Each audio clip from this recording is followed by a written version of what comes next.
सो hi guys, फिर से आप लोगों के सामने और एक वीडियो के साथ में आया हूं। तो आप सभी को जय मसीह की। दोस्तों, हाल ही में हम जानते हैं कि इजराइल देश के ऊपर आक्रमण हुआ है। कौन सी देश ने किया है, क्यों किया है और आक्रमण करने के बाद क्या हुआ है, ये सारे चीज़ें हम आज इस वीडियो में देखेंगे। आखिर क्यों हम ये जानना ज़रूरी है। क्या मैं आपको कुछ जानकारी देना चाहता हूँ? बिल्कुल भी नहीं। ये किसी भी प्रकार से न्यूज़ चैनल नहीं है। ये बाइबल टॉक है, जहाँ हम आत्मिक वीडियोस को देखते हैं, जहाँ हमारे आत्मिक जीवन को कुछ पुशअप मिलता है, आत्मिक जीवन को एनकरेजमेंट मिलता है। ऐसे वीडियोस हम यहाँ पे देखते हैं। तो क्यों हम आज एक जानकारी वीडियो लेके आपके पास आए हैं? क्योंकि दोस्तों, इजराइल के साथ क्रिश्चियंस का बहुत ही गहरा रिश्ता है। ना केवल क्रिश्चियंस लोगों का इजराइल के साथ बहुत ही गहरा रिश्ता है, बल्कि पूरे दुनिया के साथ इजराइल देश का एक अनकॉमन, एक हिडन रिलेशनशिप है और होना भी चाहिए और होगा ही। और ये कैसा, वीडियो के आखिरी में हम सीखेंगे। लेकिन उससे पहले मैं आपको जानकारी देना चाहता हूँ कि इजराइल के देश के अंदर आक्रमण किसने किया है, क्यों किया है और उसका जवाब इजराइल देश ने कैसे दिया है। तो दोस्तों, हमेशा की तरह अगर आप हमारे चैनल में आप नए हैं तो चैनल को सब्सक्राइब करें। इसी प्रकार के आत्मिक उत्साहित वीडियोस को देखने के लिए अगर वीडियो आपको अच्छा लगे तो लाइक करना बिल्कुल भी ना भूलें। चलिए वीडियो को शुरू करते हैं।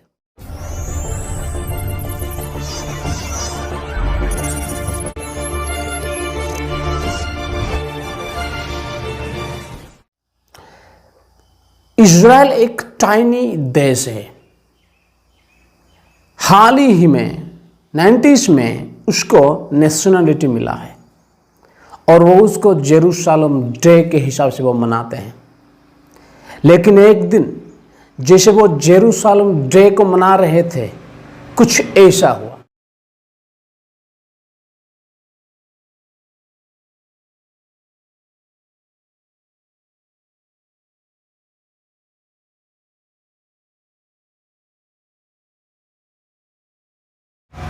कुछ लोग पत्थर लेके, रैकेट्स लेके हमला बोल दिए।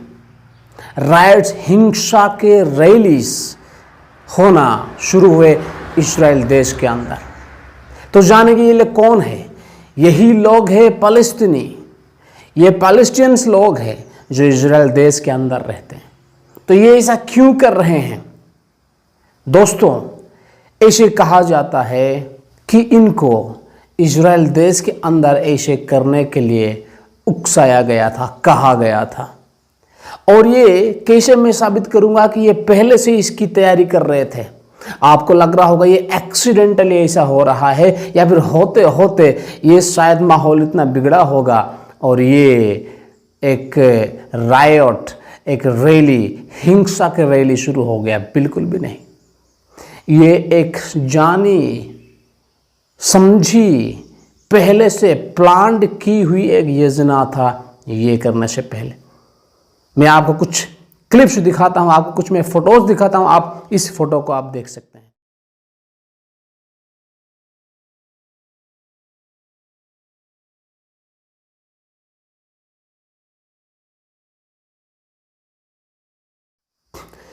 ये सारे पत्थर, ये सारे पट्टा जो आप लोग देख रहे हैं, ये वर्ल्ड के थर्ड होलीस्ट प्लेस जो कहा जाता है इजराइल देश के मस्क, मस्जिद को, वर्ल्ड के सारे पृथ्वी का थर्ड होलीस्ट प्लेस है। फर्स्ट, सेकंड, थर्ड पूरे दुनिया का। ऐसे एक जगह में क्या कभी भी इंसान सोच सकता है कि इस प्रकार के पत्थर होंगे, ब्रैकेट्स होंगे? ये होने से पहले की बात है। और ये जो पट्टी आप लोग देख रहे हैं, ये जो कारपेट्स आप लोग देख रहे हैं, उसी के ऊपर ये लोग बैठ के प्रार्थना क्या करते हैं? अल्लाह को।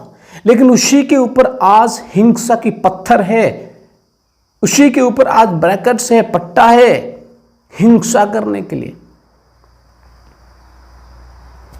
दोस्तों, एक धर्म कभी भी हिंसा से जीत नहीं सकते। तो ये पहले से प्लान हुआ था कि इस प्रकार का होगा। और जब इजराइल लोग यरूशलेम डे को मना रहे थे, जैसे कि इनको उकसाया गया था, ये रैली राइट्स करना शुरू किए, पत्थर और ये सब आप वीडियोस को देख रहे होंगे, क्या सब लोग भाग दौड़ इधर उधर पत्थर अलग अलग प्रकार से हिंसा का काम कर रहे हैं। और उसी रात को क्या हुआ है, गाजा से, हमास कैपिटल ऑफ गाजा, ये गाजा क्या है दोस्तों, आपको मैं थोड़ा सा जानकारी देता हूँ, आपको मैं मैप दिखा देता हूँ। ये मैप में आप देखिए, ये जो है ये वेस्ट बैंक है, वेस्ट बैंक है, जितने भी डार्क साइड से ये सारे वेस्ट बैंक हैं, जहाँ पे पालस्तीनी रहते हैं, पैलेस्टाइन्स रहते हैं। और ये पैलेस्टाइन्स एक देश है, नेशन है, ये रिलीजियस पीपल नहीं है, ये पैलेस्टाइन एक कंट्री है। और ये जो गाजा है, जो हमास है, जो इस्राएल को आक्रमण की है, रॉकेट्स छोड़ी है, ये रिलीजियस ग्रुप है। Hamas is a religious group, ये मुस्लिम्स है और इनको टेररिस्ट भी कहा जाता है। और ये जो आक्रमण है, ये हमास यानी गाजा के कैपिटल हमास से हुई है। और ये गाजा जहाँ पे कैपिटल है हमास, वहाँ से उसी रात को सैकड़ों रॉकेट्स इस्राएल की तरफ छोड़े गए हैं। आप ये वीडियो देखिए।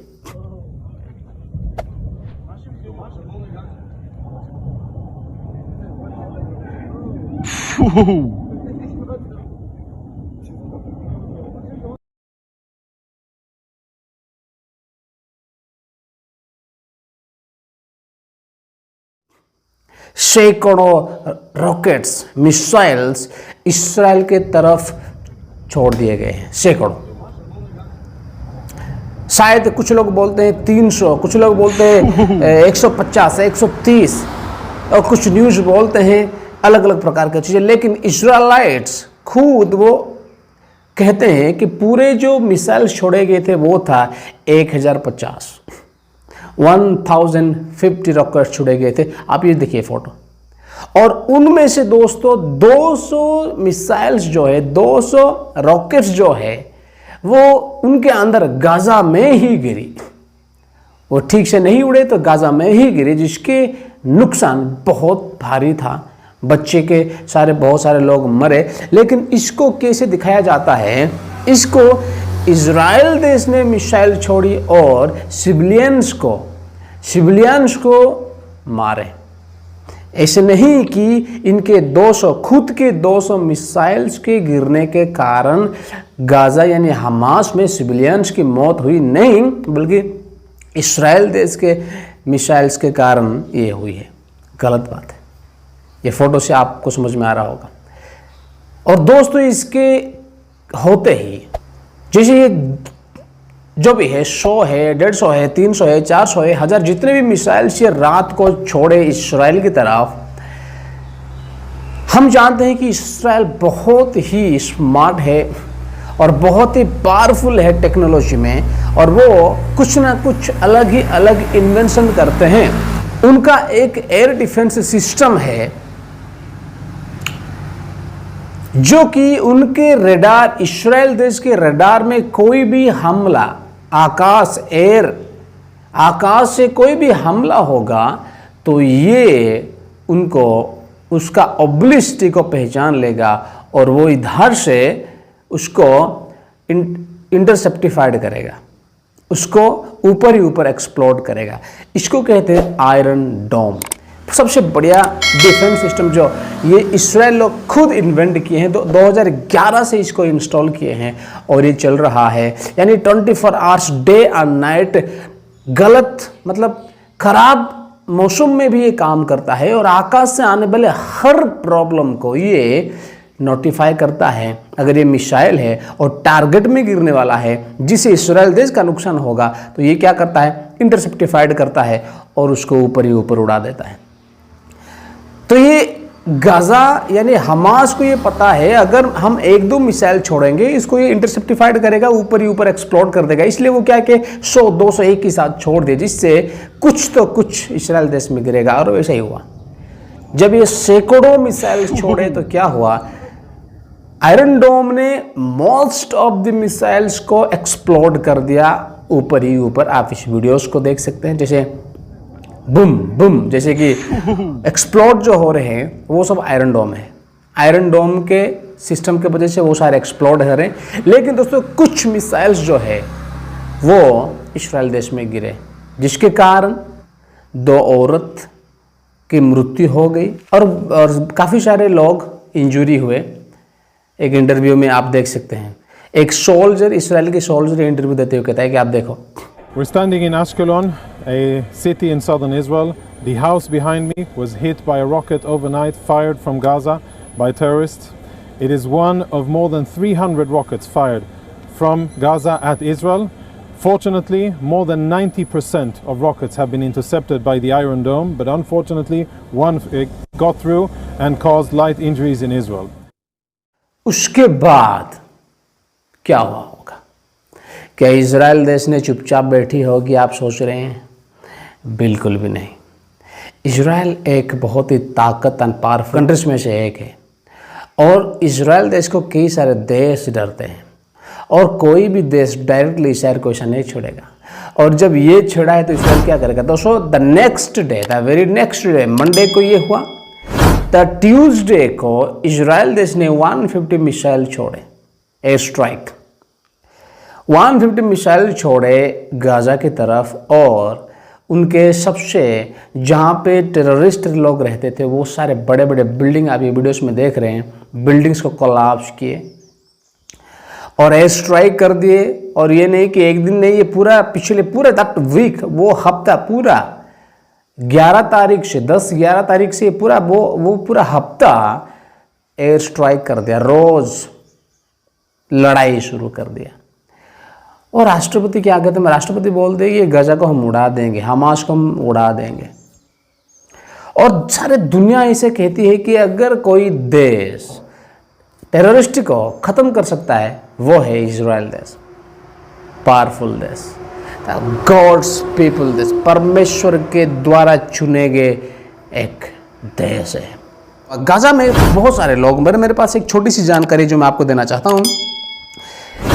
150 रॉकेट जब छोड़े तो वहाँ पे 25 लोगों का मौत हुआ, जहाँ पे 9 थे बच्चे और 109 जो है वो जख्मी हो गए।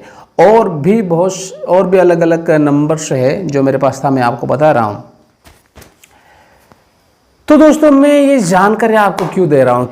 It has to do everything with Christians and not only Christians, but it has to do everything with Christians and everything with whole the world. क्योंकि इजराइल देश के द्वारा परमेश्वर अपना काम करेंगे। अगर इजराइल देश में कुछ मूवमेंट्स हो रहे हैं उसका मतलब कुछ हो रहा है। ये क्रिश्चियंस लोगों को तो बहुत ही जल्दी समझ में आना चाहिए, भले दुनिया ना समझे। अगर इजराइल देश में कुछ मूवमेंट्स हो रहा है तो कुछ हो रहा है, परमेश्वर काम करना शुरू किए। और दोस्तों वचन में लिखा है ये जंटाइल का समय है, क्योंकि पुराना नियम में जब भी इजराइल गलत काम करता था, पाप करता था, परमेश्वर से दूर जाता था, तो परमेश्वर क्या करते थे? परमेश्वर उनको शत्रु की यानी जेंटाइल लोगों के हाथों में सौंप देते थे। वो जेंटाइल लोगों का समय था और ये वही समय है, जेंटाइल लोगों के समय है। और इसी समय में जेंटाइल लोग जो चाहे वो करेंगे और परमेश्वर का काम शुरू हो चुका है, परमेश्वर का इंटरफियर शुरू हो चुका है। युद्ध, यीशु खुद कहे हैं, तुम लोग आखिरी समय में, अंतिम समय में वार, इस प्रकार युद्ध का बातें सुनोगे। और हम सुन रहे हैं, और वो भी इस्राएल के युद्ध। और इस्राएल के युद्ध क्रिश्चियन लोगों के लिए बहुत ही अहम चीज़, क्योंकि बाइबल में इजराइल देश सेंटर पॉइंट है। शुरू से इजराइल के द्वारा ही परमेश्वर का वचन है आया है। और मेरे प्यारों, बाइबल के बहुत सारे भविष्यवाणी जो है, यानी अगर मैं कहूँ पूरे के पूरे जो भविष्यवाणियाँ हैं वो इज़राइल देश के जरिए और इज़राइल देश के लिए है, और उसी से ही मसीहत आया है। जो भविष्यवाणी इज़राइल के लिए सफल होगा वो हमारे लिए भी होगा। इसलिए इज़राइल देश के साथ क्रिश्चियंस का डायरेक्ट रिलेशनशिप है। The movements in the Israels also will have an impact in the lifes of Christians. इसलिए मैं ये जानकारी आपको देना चाहता हूँ, अगर इज़राइल में हलचल हो गई उसका मतलब वो मसीही समाज को, मसीही दुनिया को भी असर करेगा।